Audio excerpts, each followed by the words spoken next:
not. But either way, we are live. Is Terry going to be in the room today? He's right there. Terry is? Yep. Well, then that's all we need to start. He says he's ready. Okay, Terry. Hey, which is going to be the three of us. Your sister, you, and me. All right, so I guess I'm going to have, what's Terry, what are you having to to drink? I'm having water. I'm having a Miller Lite. I'm not waiting. But Terry said he's in the room. I have a commercial that's starting. Skip the commercial. Okay. I don't know. I don't know either. I just see your face. You don't see me. Mm-mm. So it must be on a different one. Started 15 minutes ago. Should I? Does everybody have No, to? I don't think so. Let me. I'm already on. Are you? Hey, Peter. I think I see Peter's here. We have technical difficulties. I started 2 live streams. I think I tried to schedule it. So what did I learn? Don't schedule something. Just turn it on. So Peter's here. Let's ride. I think I was waiting for Terry, but I heard Terry was in, but he may be in a different room that I started that I'm not even in. I don't know. Can anybody see me? Terry's in the same one that I'm in. So you're not in this room? No. So tell Terry to log out and come to this room. I'm sorry. I don't know what I did, but Peter's here, so I'm going to have a drink with Peter. Lewis is here. So it's officially begun. Our New Year's live stream, which I hope that this is not indication of what's happening next year. And the reason being is that I tried to be a little proactive. I had an extra 5 minutes, so I scheduled the live stream, and then the screen went blank, so I redid it. Not knowing that once you schedule a live stream, I guess the screen goes blank until it's time. So I just redid it and turned the camera on. Well, here I am, and everybody else is in a different room waiting for me, even Shop Mom. So I don't know. What's the agenda for today is we're going to bring in the new year. It's been a heck of a year. We'll talk about anything. Right now, it may just be the two of us because everybody else is waiting in a different room that we're not in. And I don't want to turn this one off to jump over to the other one because I may not be able to get back on. I don't know. Were you able to get to this room, Shop Mom, or not? I am, but I haven't seen Terry here yet, so. Okay, it looks like you haven't managed to hurt yourself. I texted him to let him know that we're in another room. Okay, so Chop Mom's in the other room telling him to come over to this room. And yes, I'm still pretty damaged up. My head's healing really well. Chop Mom is here, so and I guess she left the other room and told him to come over here as well. But yes, it's been one heck of a year besides all of the people we've lost. I just keep either I'm running into walls or I'm hitting myself or I'm falling off of tables. Let's talk about eating shorts. Eating shorts. I don't know if Josh, we're going to eat shorts or not. But we'll talk about anything, almost about anything. Most definitely we'll talk about brisket.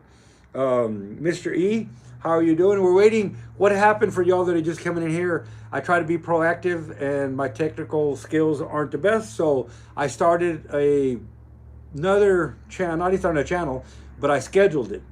And when I hit schedule, it went to a black screen. And I said, what the heck? And I redid it. And this time I just went ahead and turned it on. Well, there's other people that are in another room or another thing that I started. We're here now. Thank you, Terry. Was it hard? What did you have to do? I don't know. I messed up. I hope this is not an indication of what's going to be happening next year. Or for y'all that are the first here or may come across this later because I leave them on. I don't just, delete the live stream. I'm not technically savvy as much as I used to be. So anyway, I messed this whole thing up. So hopefully this is going to, so that next year we can start fresh with no issues. That's not going to happen, I know. But I had to reload the page from your main page. Okay, so I hope other people do that. I messed it all up. I feel bad. I'm not going to turn this, like I said, I didn't want to turn this off and jump over to the other one because I wasn't sure if I was going to be able to get in. All I can do is say, I'm sorry. There we go. Done it. It's not that hard to say, I'm sorry. What does one have to say? Last year before us.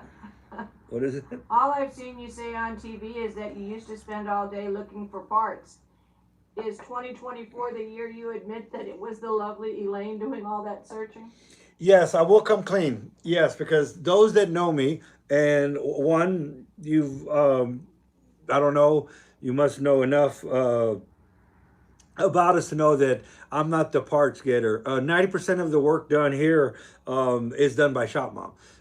Estimating, looking at parts, searching parts, sourcing parts, telling me what to do, telling me what not to do.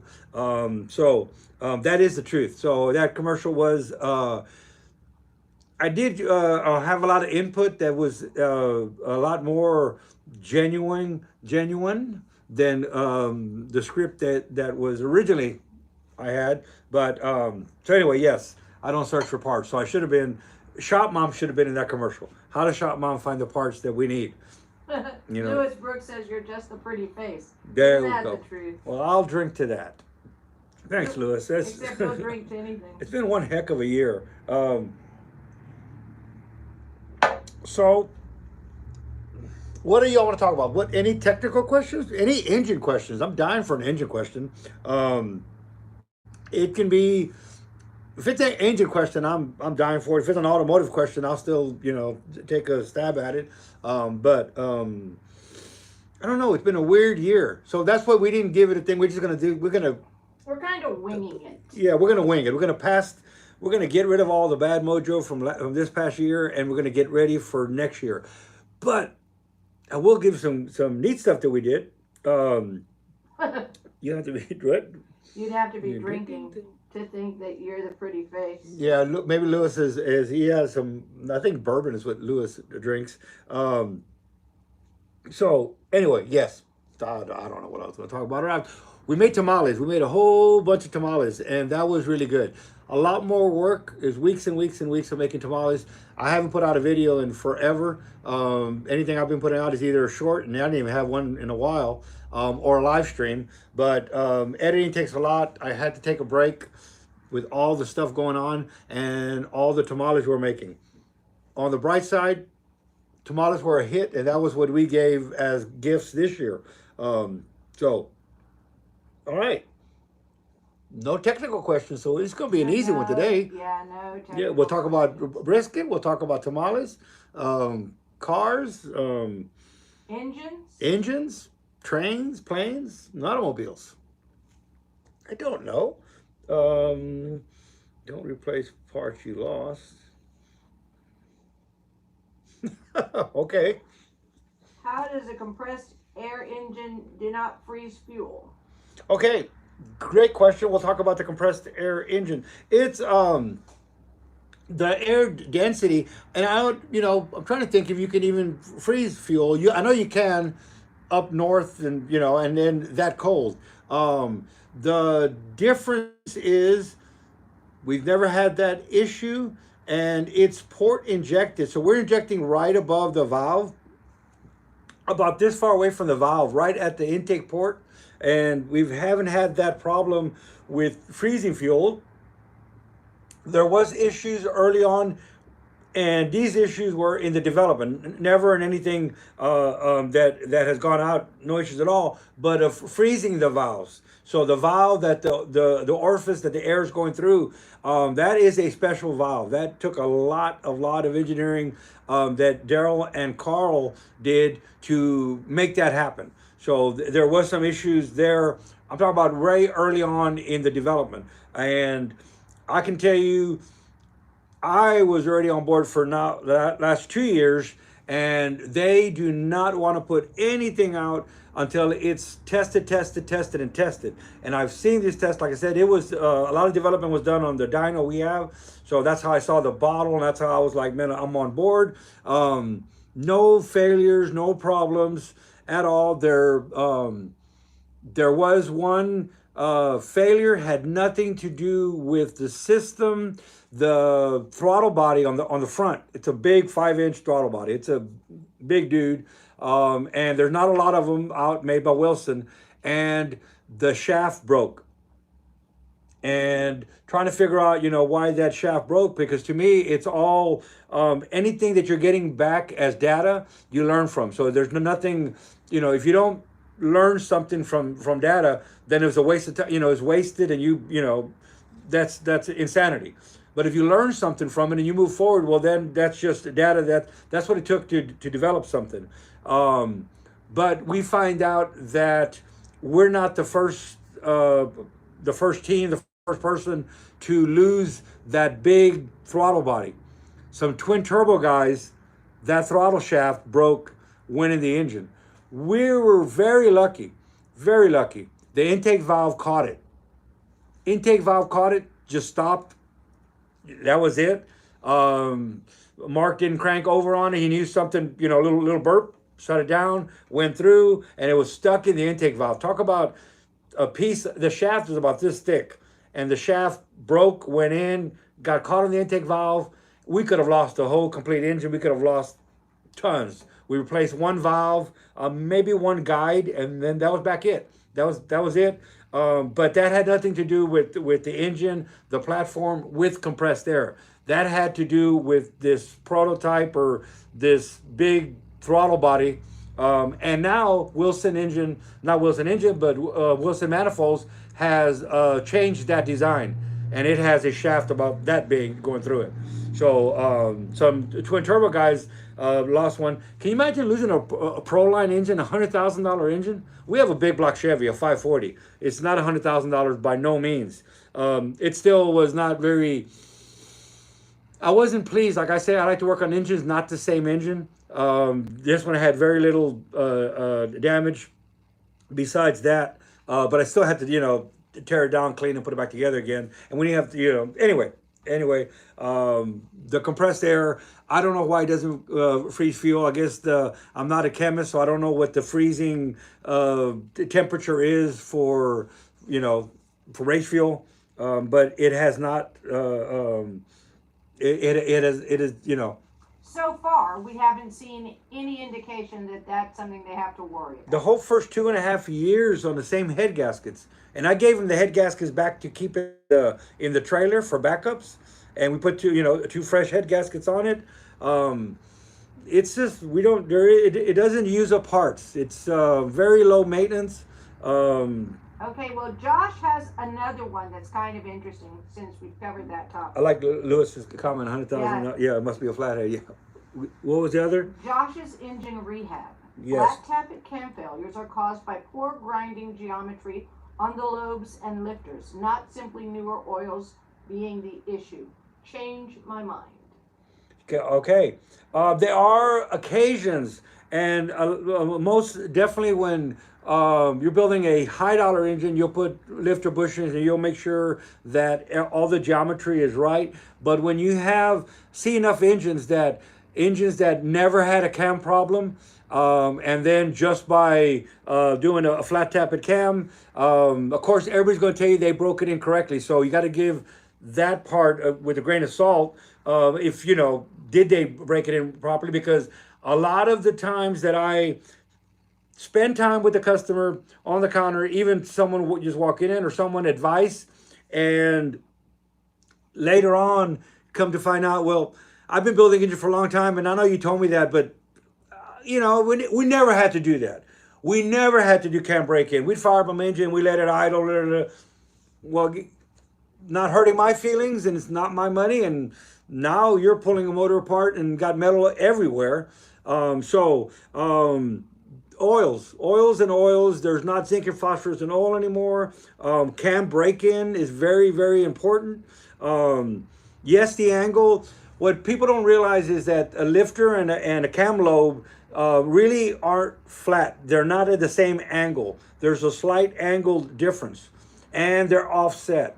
So as the lobe is spinning, it's actually spinning the lifter. So one of the tips that I tell everybody is take a black marker and mark all your lifters. On the top of the lifter, put a mark on them. As you're putting all your push rods in, rockers, and you're doing your adjustment, and you're turning the motor over, watch those lifters. They're going to spin. If you have a lifter that the mark hasn't moved, that hasn't spun, That's no bueno.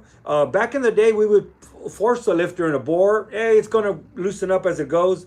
Make sure that lifter, when you let go of it, it just slides right down. Lift it up, slides right down. If it stops in between, there's something wrong. Pull it out. You got a little burr. If the lifter stays still, even for a moment, and that cam goes around, that lifter doesn't move anymore, it's going to make a wear, a scuff on the bottom of it. Once it does that 2, 3, 4 times, it keeps, the lifter ain't going to move anymore. It's going to follow that, it's going to hold it, that pattern. So cam break-in is very, very, very important. High, zinc and phosphorus oil. I'm not going to tell you which oil, as long as it's a good quality break-in oil. I don't have to knock on wood because it's not luck. We haven't lost a cam. We haven't lost a cam. None of my customers that listen to me have lost a cam. But it's not luck. It's not luck. You really, really got to pay attention. But I know many people, I know many shops that are still losing them, and they're like, well, it's not our fault. Well, yeah, it's not your fault in a sense. Did you educate your customer? To me, that is your fault. It doesn't do anybody any good. You can, I'm clean. I know shops that don't run them anymore. They don't run them. They don't even, no, we'll just do it. And it's on you. It's on you to do the break-in. It's on you to do everything. And you wash your hands.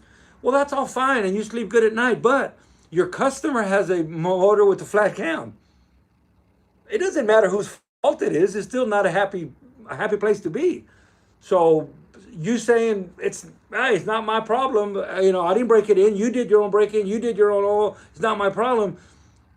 Really, no one is happy. And to me, I just want everybody happy. Can't we all just be happy? Now, what Josh says, Yep. as you are discussing that, is that many generic shelf flat tappet cams I measure don't have enough, if any, taper ground into the lobes. And there you go. See, so we need that taper. We need it to spin that lifter.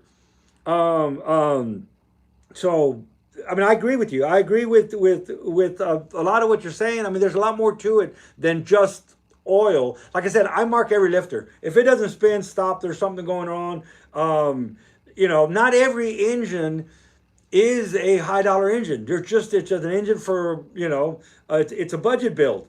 So not every engine is a high dollar engine, and you can't blueprint everything, even though you want to. But I most definitely, like I said, I've been tearing apart engines since I was a kid. To me, if an engine came in and it never had a lifter problem, and it's a budget build, I haven't lost a lifter. But just my general rule, I'll spend as much of your money as we want, but I don't think we need to check the block. I've seen on the forums, there's a lot that the blocks aren't machined right, and a brand new block, you better check everything, because you don't, but like I said, an engine that came in and I know it didn't have a flat lifter in it and it's just a budget build, that's not the problem. But you do need to have enough angle there, degrees, 1 degree, I don't know what it is, 1.5. I'm not an engineer, but I know that if lifter doesn't spin, and the reason the lifter spins is because of that angle, that's the difference angle that causes the lifter to spin. So if lifter ain't spinning, it ain't gonna last. Lewis Brooks is questioning no zinc additives. About no zinc additive? Okay, here's the deal. I know someone owns a magazine, editor of a magazine. I'm not gonna tell you who, whatever, and old school, and so he bought regular oil from auto parts store. When I tell everybody, unless you have a specialty store, if it's a regular AutoZone, Napa, Pep Boys, whatever, more than likely, they're not gonna have the oil you need for a flat tappet cam. The way you know if you have the right oil, because it says not for highway use on it. So it's going to have to be a race oil. So most stores, AutoZone or whatever, aren't going to have a race oil in it. But I know someone who took cheap oil and added oil additive. Okay. I was talking to Lake Speed Jr., Lake Speed. This is before he was with Total Seal Rings. He's an oil lubricity specialist. I call him oil lubricity specialist of the world, whatever. But this is years ago when he worked for. He's actually a tribologist. A tribologist. Okay, so there is that word, a tribologist. So this is years ago when he worked with Driven Oil, and gave me one of the best ways to think about it. And when I explain it this way, I haven't had anybody that don't understand it. So here we go. So you have a glass of beer. So you're at a restaurant and you order tea. It's unsweetened. Okay. And then you decide I want to sweeten my tea. So you put sugar in it and you stir it up. It's cold tea, unsweetened.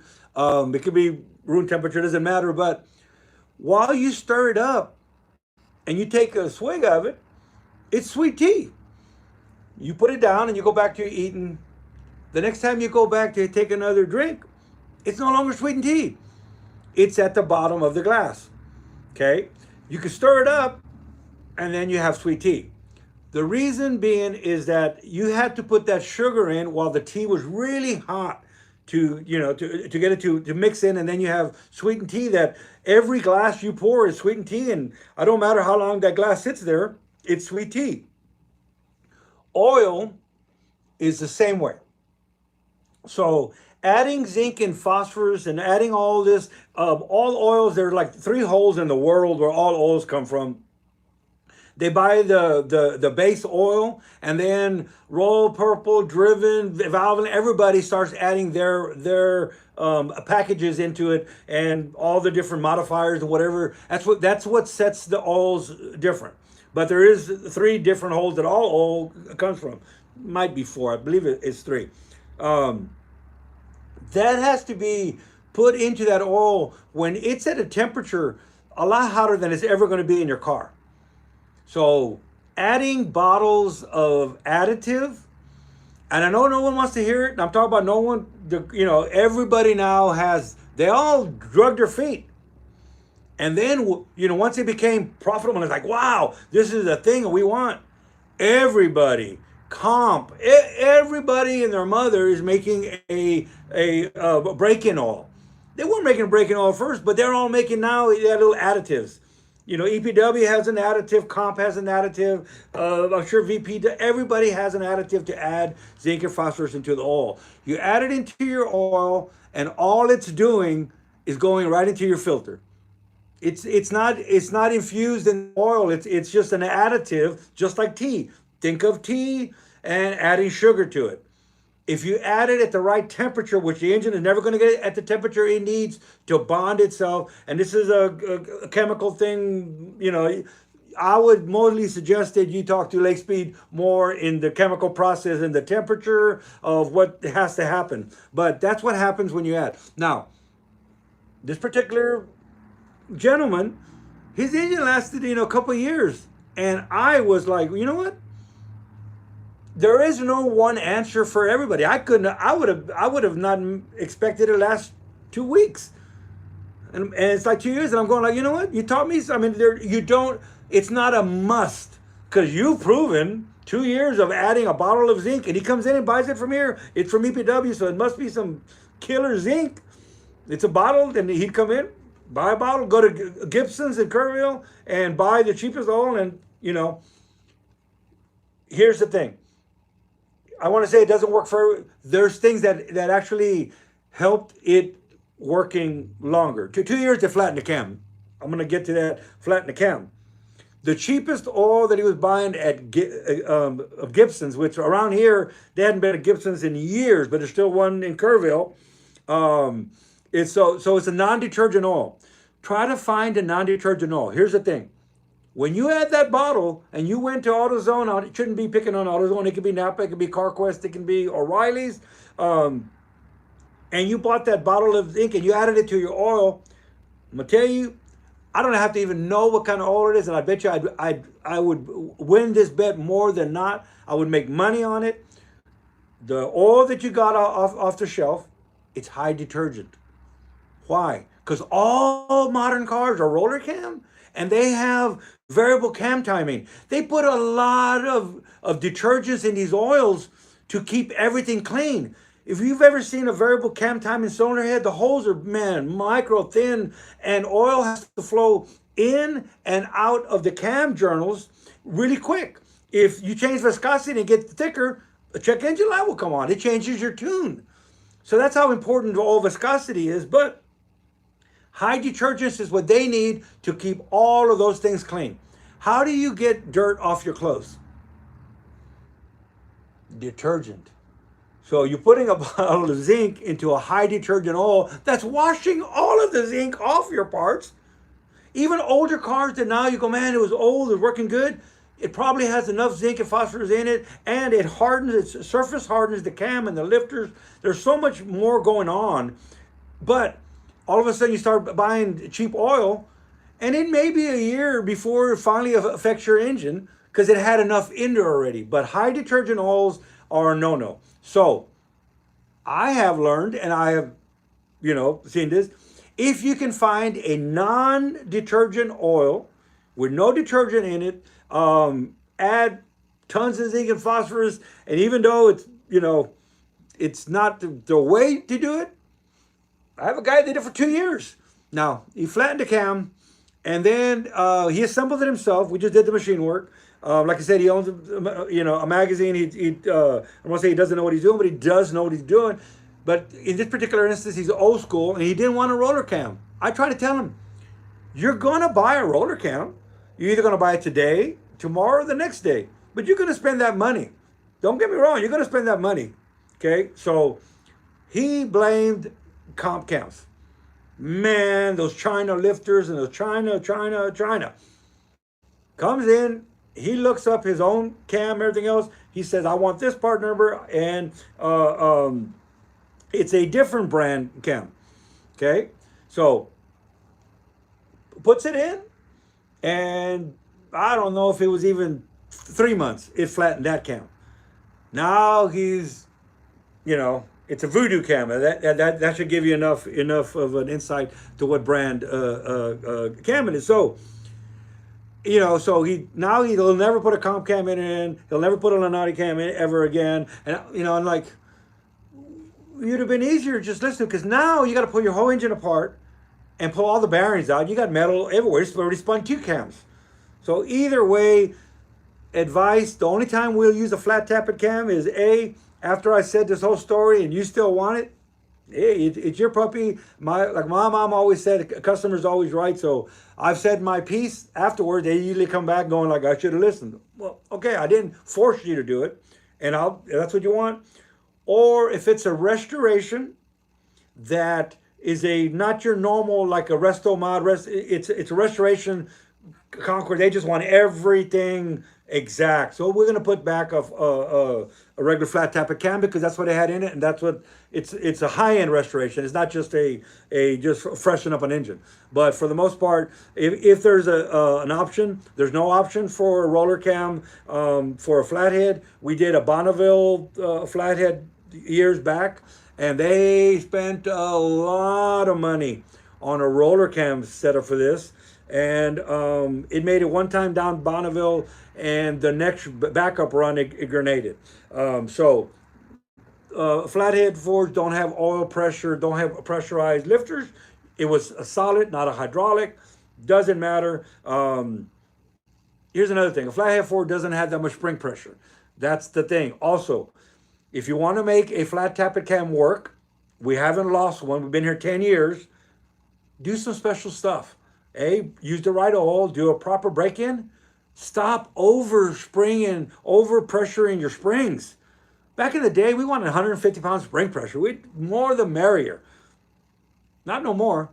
I'll talk to Bullet. Bullet's the one that does all our custom grinds. I'll talk to Mark Chacon. You ever need anything to do with the camshafts, call Mark Chacon. And we'll work on the lowest spring pressure I could run. And I'm within 10 pounds of the lowest that will work.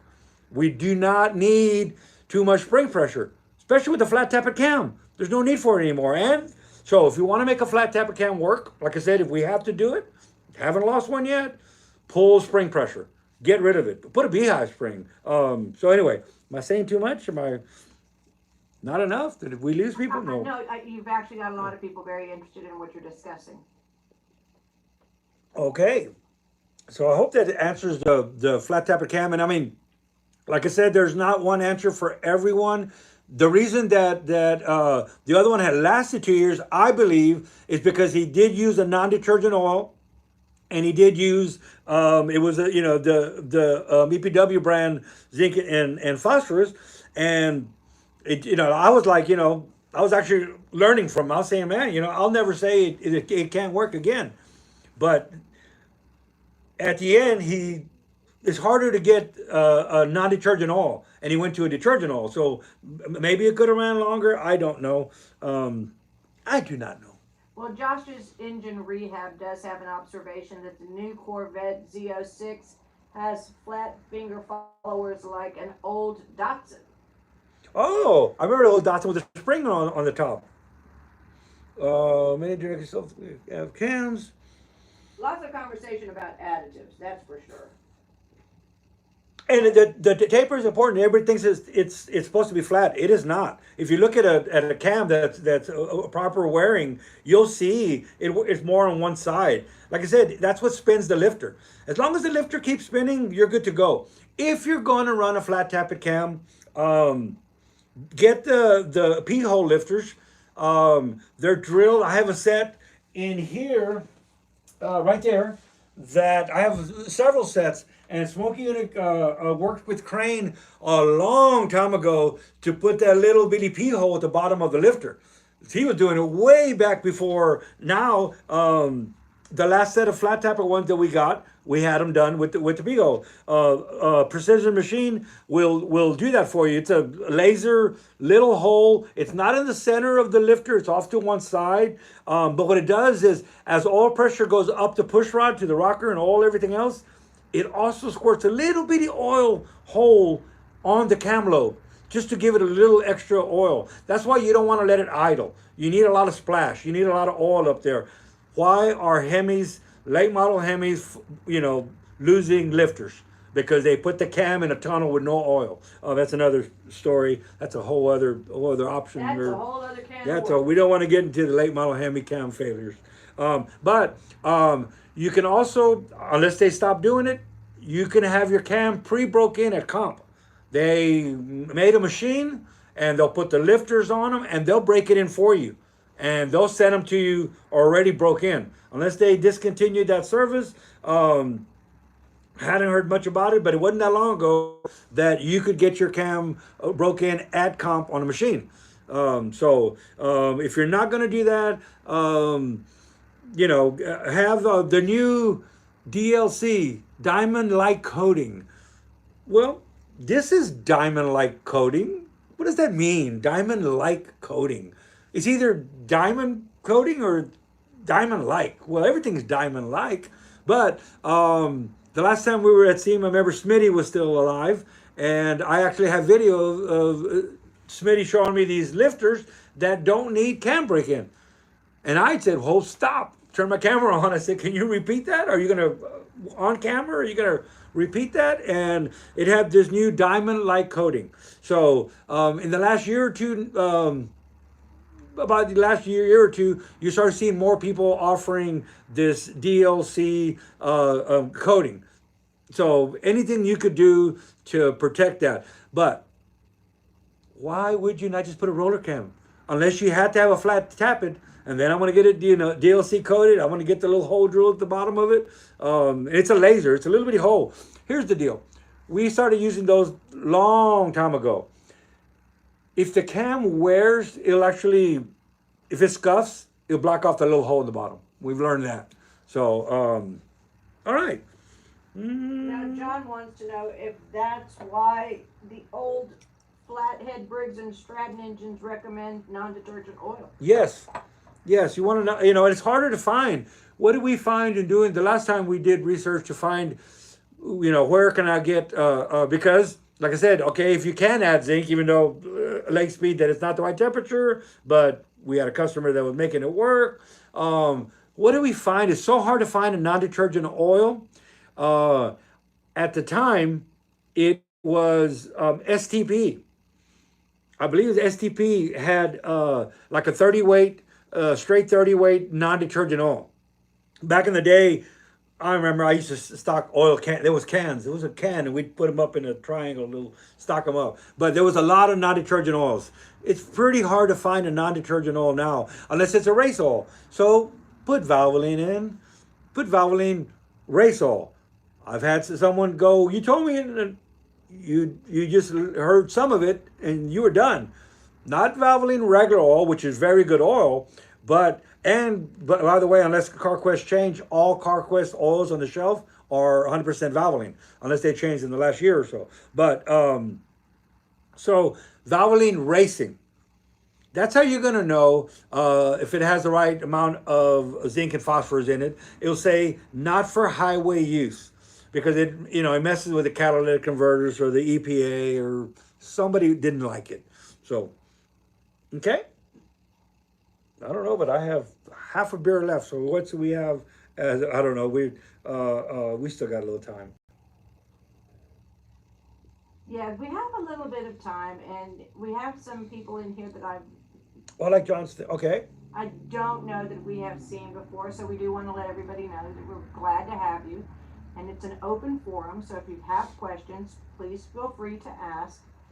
As you probably know, Danny is well versed on many topics and more than willing to share knowledge.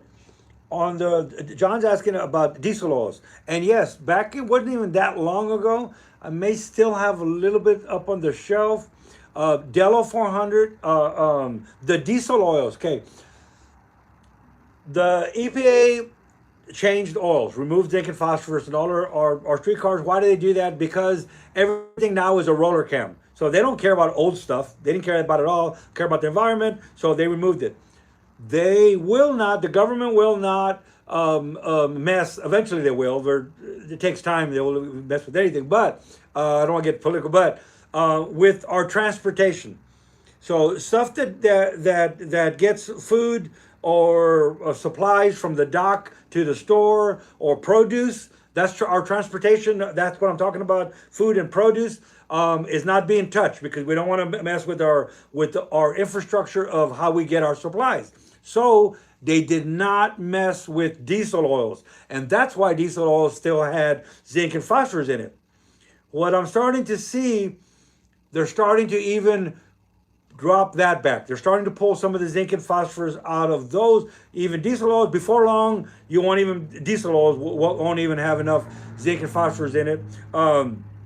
So that's why Dello 400 was really good. The diesel oils, I mean, any of the diesel oils were really, really good. But I at one time had a lot we bought cases of it, and I knew that was good.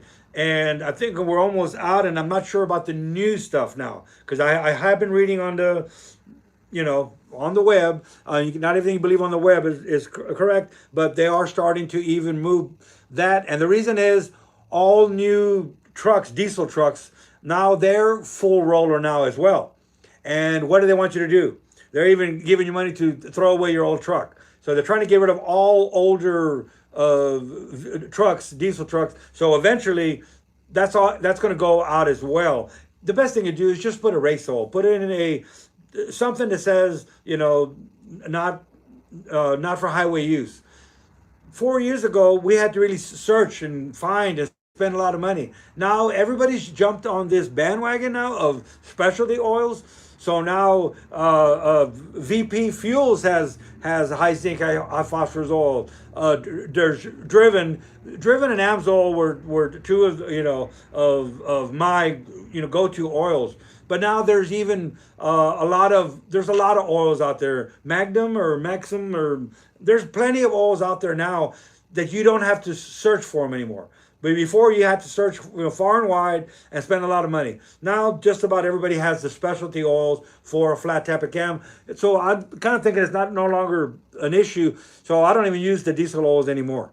Yeah, Ed's machine is telling you it's Maxima Racing Oil, which is yes, true. But he also asked just a little bit ago in the chat if you remember the day when we ran 135 pounds and 145 pounds on the seat with flat tappet and no cam issues. What do we find now? The springs just can't take it.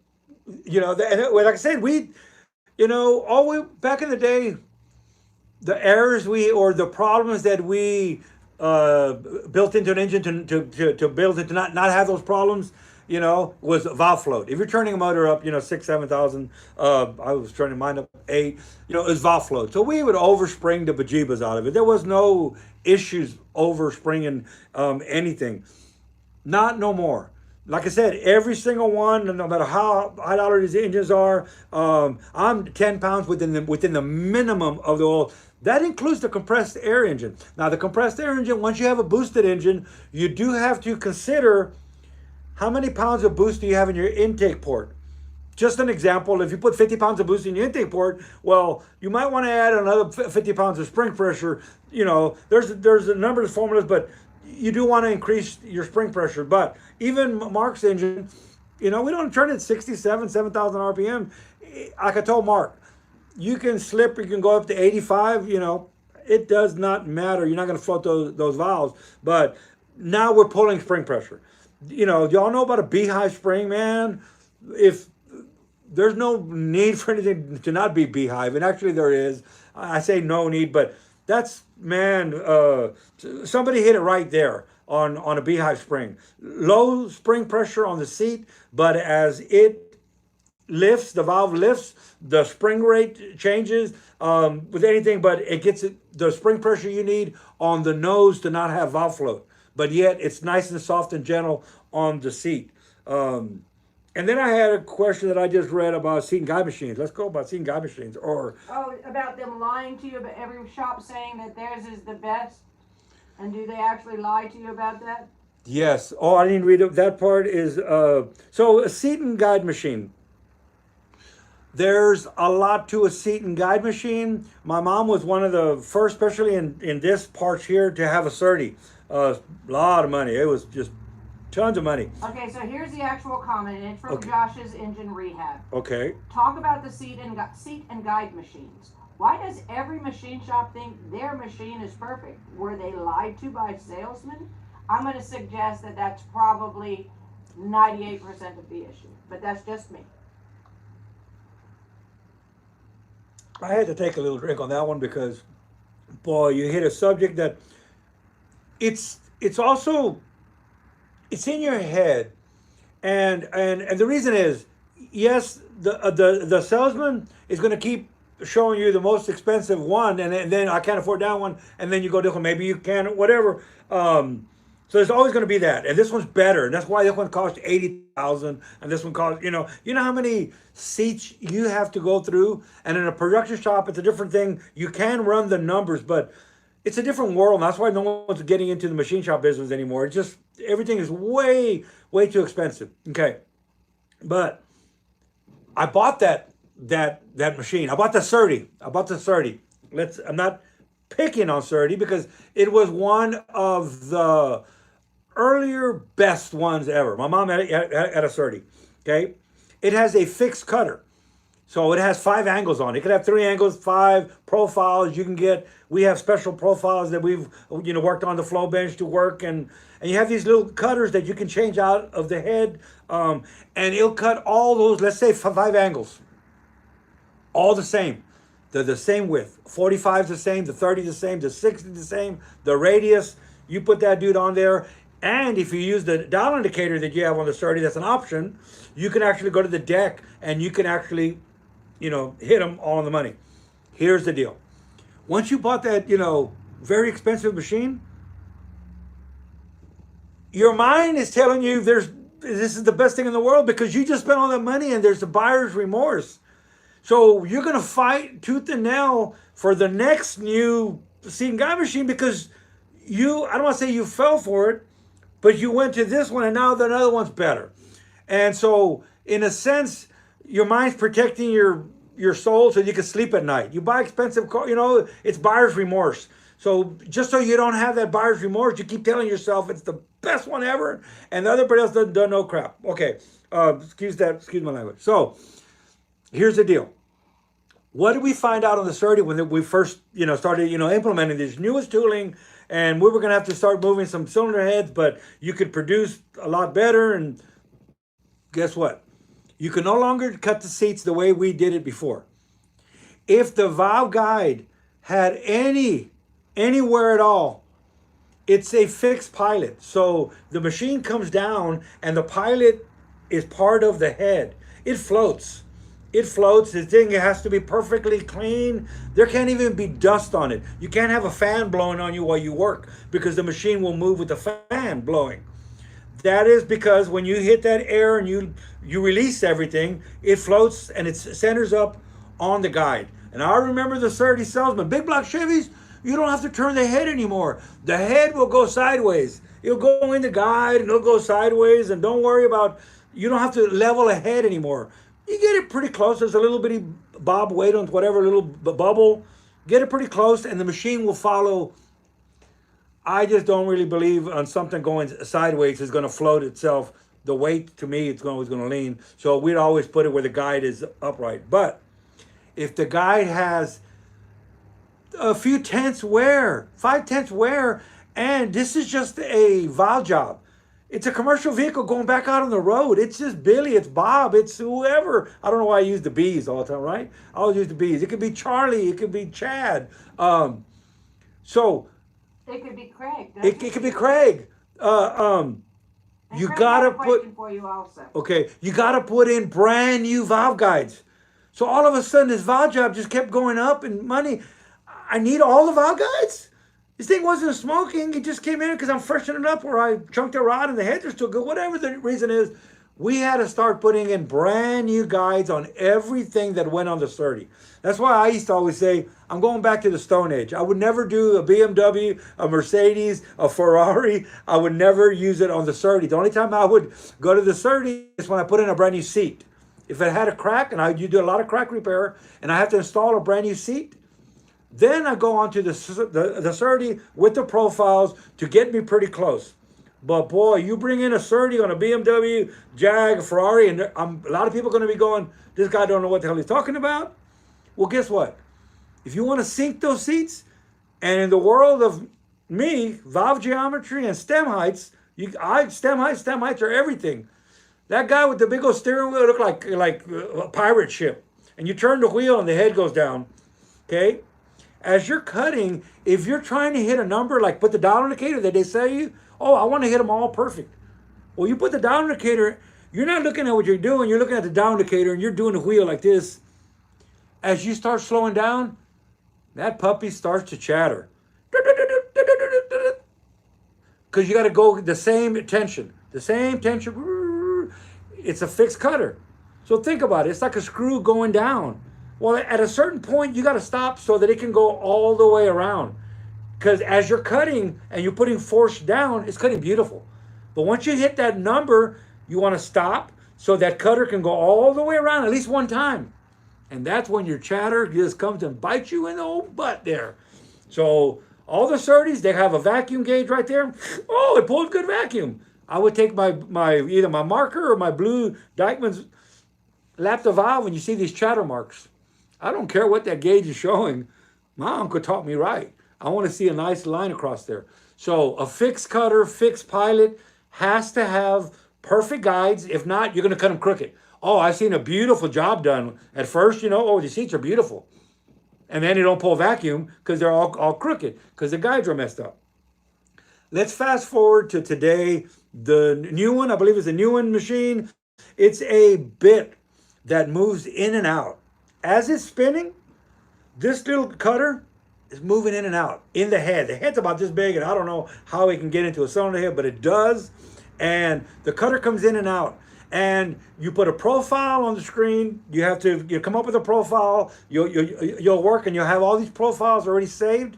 And as it's spinning, that cutter comes out, and it's spinning. And as it's going up, it will do all the angles. It will do a venturi. It'll cut more underneath the seat than above the seat. It'll cut and then do a nice round venturi. Anything with the fixed cutter cannot cut anything under the seat. It's further out. It can't cut it. It can cut anything above the seat. It can cut anything, but it can't go cut and then go underneath and cut. This thing goes all the way down, starts from the bottom, comes up, goes out. That is thing. Now, of course, you still need good valve guides. So, going back to the Stone Age is not bad. Especially, like I said, I will not touch anything with an overhead cam on one of those machines. And just the new one, if I had one, I probably would on that one. And the reason is that you can stop at a certain point and you're not going to have chatter because it doesn't stop anyway. It goes, spins, it goes all the way up. You need to look up that machine. One day I will have one of those machines. Probably not. But, so anyway, older steam guide machines, man, do what you can with an older steam guide machine. You can buy them for $4,500. Buy the Goodson, what, $1,000, $1,500 for the Goodson set of the fixed cutters.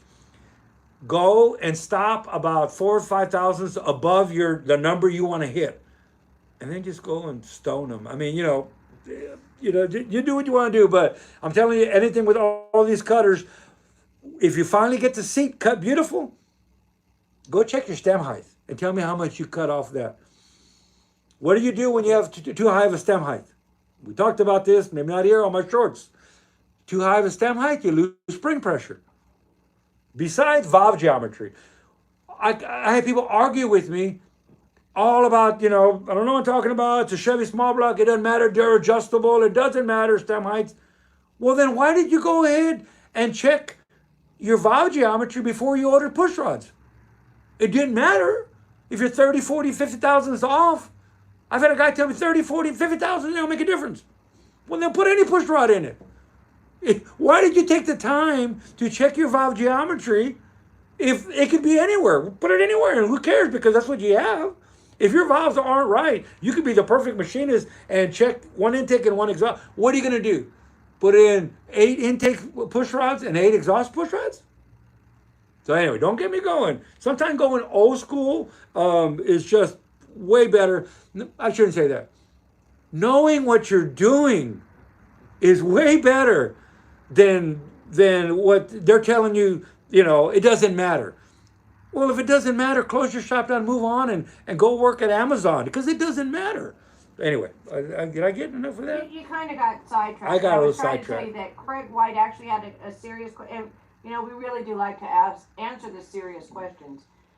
Danny, is it normal to expect very slight coolant weeping stains following initial run on a flathead? I'm not too concerned, but can I put it down to a period of settling? Yes, these things leaked water from the factory, but studs are very hard to seal. You're going to have water's going to come up the stud.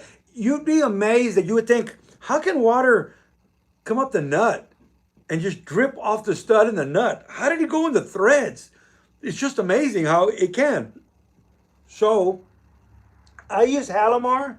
Makes a hydro seal. I have some. I don't want to go to the shelf from the auto parts and grab some. It's called hydro seal, and heat and steam is what cures it. I haven't had a problem since then. Before that, I would just use silicone, on the studs, silicone the tar to the studs. But you're going to have a little bit of sealing. Look at what Shop Mom has. So here it is, Hydro Seal. Hydro. What is the high-low? High-low seal. Hydro tie. What High-low seal. Don't ask me how to pronounce stuff. But what this is, the ultimate semi-hardening gasket sealer, and it is cured by steam and heat. So for water, man, this is the stuff. But if you don't have it, it's already assembled. Don't worry. I would suggest you put in 2 pellets, maybe 4 pellets of the block sealer. Okay, that's how Mom go give me some block sealer, but no, we're talking about even the pellets. General Motors back in the day, 80s. I'm going back, and with the 4.1 aluminum engine, had a bunch of problems. There's a supplement that was in every Chevy dealership, and there's a packet, and it's these 6 pills, and they're from General Motors, but they would put them in every time that you cracked open the cooling system for anything, for a head gasket, for a water pump, for a hose. You would put in these 6 pellets in there. So I know that block sealer has a bad rap from way back in the day. You didn't have an uncle that showed you how to use it. You don't want to put a block sealer in on a cold engine. Do not do that. It's the same way with the tea with sugar. You want hot water circulating. You want to remove the thermostats. If you can't, on some engines, or if you work some of these late model cars, you got to pull the engine out to get to a thermostat. I'm just joking, but it's like, the engine, the thermostat, and then they built a car around it. Well, there's sometimes you can't do it. Make sure the stat is open. You want to let the sealer, the way my uncle taught me, is we would put it in, not dump it in. Put in a little bit and let it go. So the KW block sealer, and then you can see the little copper floating through there. And once you get good circulation, it's gone. Add a little more and add a little more slowly. You dump in a big old glob and it'll go in and clog up your radiator. If your temperature isn't right, it'll go to the bottom and clog up your radiator or clog up your engine. So don't dump. Don't dump. Just pour in a little at a time. And all flatheads. I don't think I've known a flathead that didn't seep a little water. Are you talking about the studs? That's probably the only place that you're. I'm talking about. Hopefully not your oil pan rail, because I know what that is too. But it's probably Craig. You're talking about your studs. He said he used a thread sealant on all the studs, as well as 3 bottles of steel seal, big coolant capacity. Okay, and you're gonna need the pressure. Like Michael said, we want to get it really good and hot. Put that in there, and then you shut it off. My uncle would pull the spark plugs off, but eventually the compression depends what you're trying to seal. But you let the water pressure force this through all the spots. Like I said, even before I found this, I would RTV silicone to studs, and I'd still have leaks. So you got to figure a lot of the older stuff, even the threads are real porous and rusted. So we do offer on flatheads, if we have issues, there is a ceramic seal. And if I'm going to run it on our stand, our run stand, my radiators had so much stuff going through it, I don't mind now. Before, I would suggest putting in a piece of PVC or tubing, upper and lower hose, ceramic seal everything, get it good and hot, get it run, get a lot of pressure, shut it off, dump it all out, and let it air dry 24 hours. Now, like I said, I will ceramic seal the inside, especially if we have old stuff that has a lot of porosity. And that's some of the porosity stuff is just, you're fighting, when you clean the stuff out, some of the stuff may have sealed, and then you hot tanked it in a caustic acid, and then you removed, and when you're washing out that block, all that rust coming out, that may have been some of the stuff that was, stopping, the water from leaking. And flathead forged, the bottom oil pan rail are water cooled. I do not know why. All right.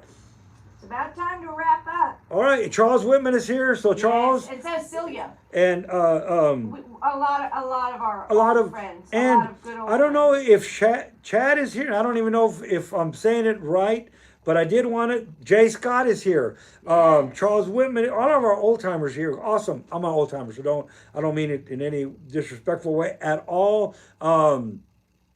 I wanted to thank, I believe it's Sean.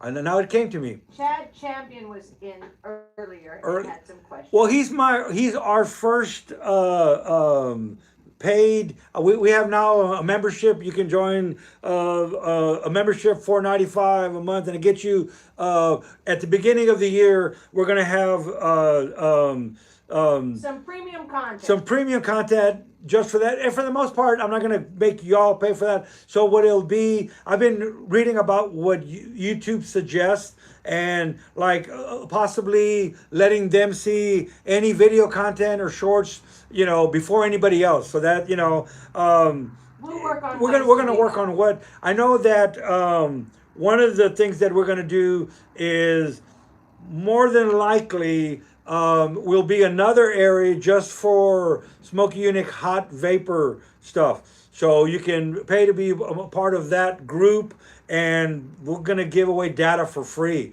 But anyway, right now there's only. It's not actually free if there's a paid. Well, that's right, not actually free. But having said that, because this is as Terry says, the time goes by very quickly. Yes. And yeah, we're so grateful that y'all are here so that Danny can share his knowledge and his time.